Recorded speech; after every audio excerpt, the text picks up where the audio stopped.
So a few years back, when I still lived in China, my parents, like all other parents, wanted me to learn the arts of music. So naturally, their first choice was an extracurricular choir class. But singing and reading music just wasn't quite what I enjoyed. Symbols on dots on lines on pages just weren't for me. And that was quickly, boop, forgotten. But one thing that I didn't forget was the teacher. The way he taught was just 1,000 times more memorable than anything that he actually ever taught. Take a walk in my shoes for a second. I was grade 5 or 6 at the time, and the choir classes were borderline verbal abuse. One classmate that I had, John, was horrible at singing. So horrible, it was funny. His voice kept going too sharp, then too flat, then here, then there, then all over the place. Except that one place where it needed to be. And every class, the teacher would look John straight in the eye and tell him, "Can you stop being so ridiculous? Go home, stand straight in front of a mirror, and practice just one note. Use a piano if you have to. Have all your family members around, and just practice that one note consistently until you learn how." But John was only consistent at one thing. Class after class after class, he would come back with the exact same problem. Still too sharp, too flat, then everywhere. And one class, the teacher just snapped. "Are you an idiot?" "Yes." "No, you're not an idiot. That's the wrong answer. All you had to do was just practice that one note for 5 seconds. And unsurprisingly, John never came back after that class. Now, that teaching strategy wasn't too great, was it? But nobody I knew at the time questioned the teaching strategies of the teacher because, first, there was the general rule of thumb that strict teachers made good students. Second, the teacher was a very successful man himself, and people felt that he had the right to be critical of his students. And third, many of his students were very, very successful, going to famous music schools all across China, which further reinforces the last two ideas.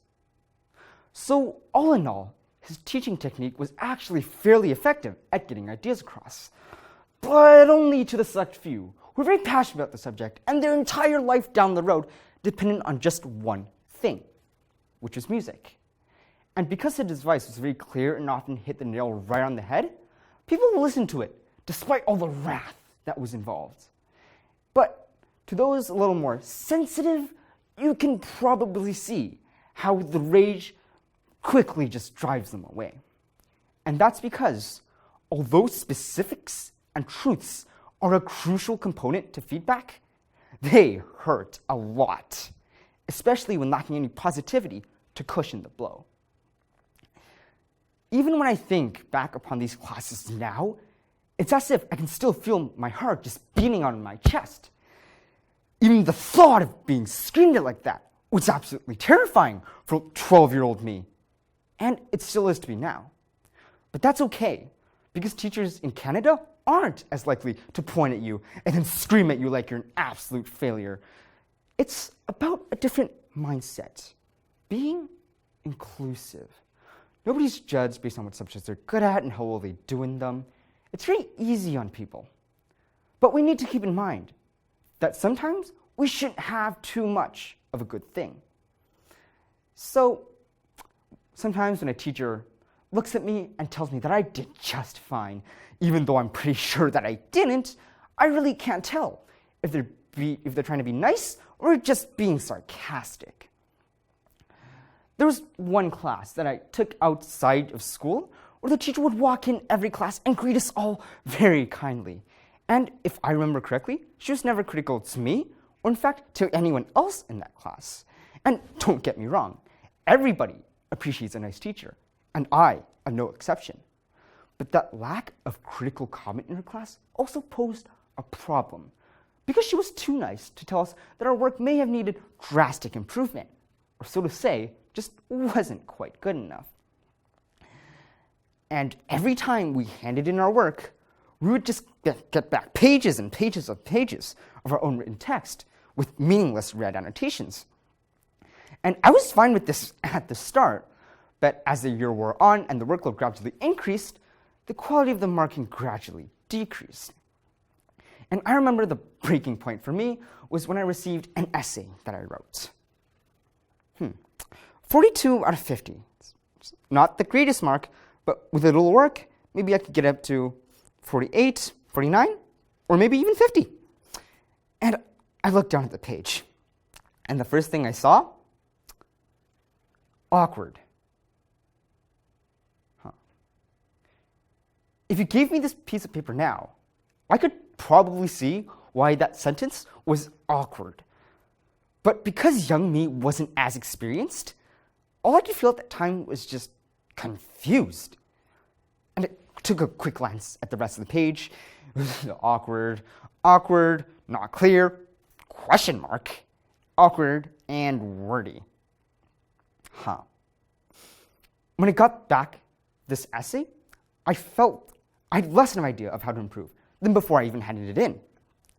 I knew that I was doing something wrong, but because I was given no context behind it, I didn't know how to make my work less awkward.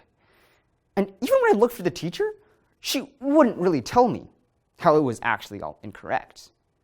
And in the typical fashion, there was also a positive comment at the top of the page, but it did nothing to soothe my pain because it did not reflect how well I actually did.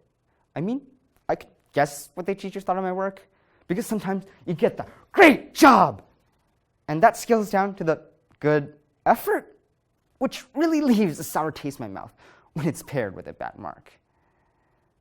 So even though that type of marking was meant to be non-offensive, I felt really disappointed that my work wasn't being appreciated.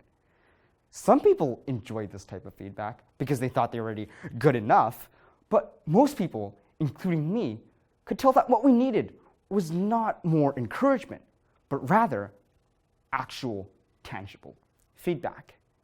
So instead of finding that class interesting, as I did with all my other classes, all I could find that class to be was just boring.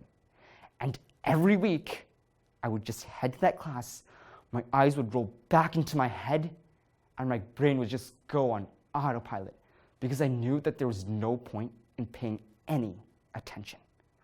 I simply wasn't gaining from it. So being positive definitely makes people happy. But without specifics to back it up, the feedback seems a lot less genuine and truthful, and a lot more misleading. So, there's a trend here. Both systems have their advantages, but both also lack important factors. The first system, though it did give valuable and specific feedback, was not one size fit all. Nobody wants to suffer the fate of John. The second system, on the other hand, is on the opposite end of the spectrum. It's very lenient, and in being less strict, it certainly does allow for creativity in those who truly desire improvement. But it also lacks what the other system has. Working just doesn't seem as rewarding when you're not gaining from it. So one system is a proponent of truth and improvement, while the other adheres to positivity and acceptance. Is it possible to make things better by seeking a compromise between these two extremes and reaching some sort of equilibrium? Although it seems that we're given puzzle pieces that don't exactly fit together, there are a few basic steps we can piece together and see the bigger picture.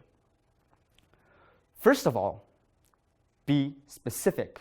What needs to be improved, why it needs to be improved, and how it needs to be improved. Also, make sure the feedback is clear so that it's structured and easy to take in. Writing the word awkward in seemingly random places isn't exactly going to solve the problem. So instead, maybe tell me why a certain sentence was badly phrased and how I could say it in a better way. By doing this, students can actually get a good idea of what can be accomplished and learn to add to their intelligence and to their strengths. Second, be truthful. You shouldn't be afraid to add a few honest pointers in your feedback. A genuine effort to help others improve should be appreciated. By integrating ourselves into an environment where we can get a real boost from feedback, we need not to worry about many of the problems that we have today. If we're not teaching people how to improve, are they really learning? So make sure those few honest points make it into your feedback so that your students can learn. And lastly, be positive. Start by saying even better. It implies that there's capacity for improvement. And most of all, it's positive feedback. Nobody wants to be told that their work is absolute garbage. It deflates their motivation. But if you tell them that they can do even better, now that is what they want to hear. Another plus to this method is that it also leaves room for educators to be specific about what can be improved. And while you're at it, you can use positive aspects to serve as motivation for students to grow. For instance, instead of telling a student how bland his paragraph is, you can indirectly teach them how to add a little pizzazz to their writing by highlighting how others, or even the student himself, has done it well in the past. This is a very important aspect of education. Instead of constantly pushing students to become better, it's more effective to create a pull, a sense of need for them to grow as people. So, by accessing the benefits of both systems, we can help people succeed by shedding the sweat, not spilling the tears. By applying these 3 points to the previous 2 situations, we can see how they can be made into better learning experiences. The choir teacher gave great feedback, but if he hadn't screamed it to the poor kid and instead focused on saying even better, maybe the kid wouldn't have cried and would have complied because the feedback was just so much more palatable.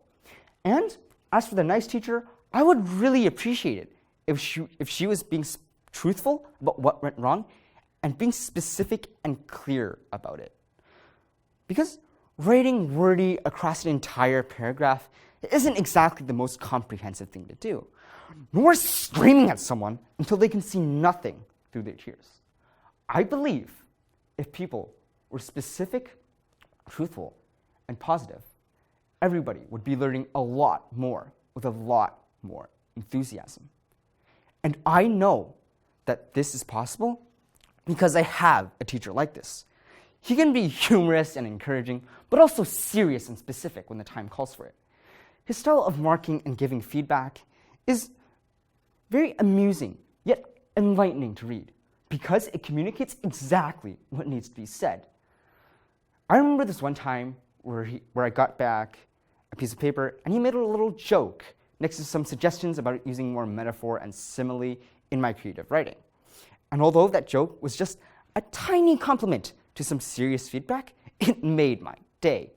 And that piece of advice stuck to me. If other educators had achieved what he had done, learning would be a lot more intriguing and effective. And that's what we want, right? Nobody wants learning to be hard, so you can take the first step. Because no matter who you are, you can be someone else's mentor. You don't even need to have students to do this, because you're going to have to give some advice during every stage of your life. Your classmates in school, your peers in post-secondary, your colleagues at work, or maybe even your kids, if you have any. So armed with these 3 points, give people complete feedback, a straightforward way to improve. To make for a more effective education, all we have to do is begin with these 3 tips. First, be specific and clear with your feedback. Second, be truthful about the situation. And third, be positive by using even better and highlighting positive performance. Being specific, truthful, and positive don't hurt, but lacking any one of these may. So, stop criticizing, stop euphemizing, and start teaching. Thank you.